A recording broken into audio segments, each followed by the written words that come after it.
Alors, on va voir aujourd'hui les nouveaux chargeurs de batterie dits intelligents. On voit que ce sont des formats miniatures et relativement légers par rapport, pour ceux qui ont connu les batteries avec des gros transformateurs qui pesaient une tonne.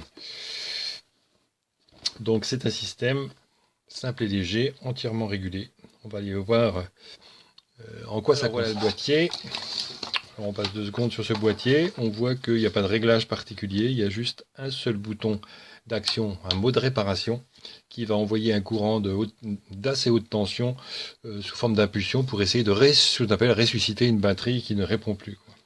Alors, qu'est-ce qu'on peut dire de la construction? On voit que c'est du plastique moulé, donc relativement rudimentaire. Donc, c'est quand même une signature franchement chinoise. On voit, bon, les prises sont plus ou moins bien mis, plus ou moins bien centrés. Un moulage qui est plus ou moins régulier, donc ça fait quand même un peu cheap au déballage. Alors, quand on lit la notice qui est fournie en français, ils nous disent de ne jamais tester ce chargeur sans brancher la batterie. Alors, on rappelle à toutes fins utiles, pour celui qui ne le sait pas, que le noir, c'est un N comme un négatif, donc ça va sur la borne moins qui correspond à la masse. Et le plus, c'est la borne rouge. Alors, est-ce qu'il faut débrancher la batterie quand on la recharge? En principe, avec les courants régulés qu'on a sur les chargeurs intelligents, ce n'est pas indispensable. On peut le faire par sécurité, mais ce n'est pas indispensable. Par contre, c'est tout à fait indispensable si on est en mode réparation pour une batterie à plat qu'on veut ressusciter. Là, il faut la débrancher, parce qu'on va envoyer du courant qui est dans des tensions hors normes et ça risque d'endommager les circuits électriques de la voiture. Donc, débrancher quand on utilise le mode repère. Donc, je peux brancher mes cosses de batterie sans brancher le secteur, ce qui va me donner la tension résiduelle de la batterie. Donc je vais avoir la température ambiante, 21 degrés, avec la case cochée été. Donc le système repère qu'on est en été. 21 degrés. 0 ampère puisque la batterie n'est pas branchée. Je suis uniquement sur le courant de la batterie. Je suis à 12 volts 3, ce qui est correct pour une batterie qui peut monter jusqu'à 14 volts. Alors juste pour faire entendre le bruit, puisque c'est un système qui est ventilé.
Ackert nun lautstark das Wunderwerk der Technik, das sich mein Mann ausgesucht hatte.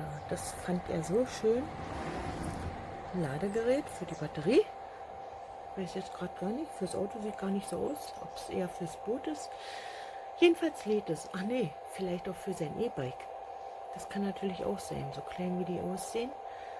Ja, tolle Sache. Schöne Anzeige. Hat unser altes Ladegerät alles nicht gehabt. ein bisschen überschaubar und man hört wirklich, dass da was passiert. Okay, habt es gesehen, es läuft.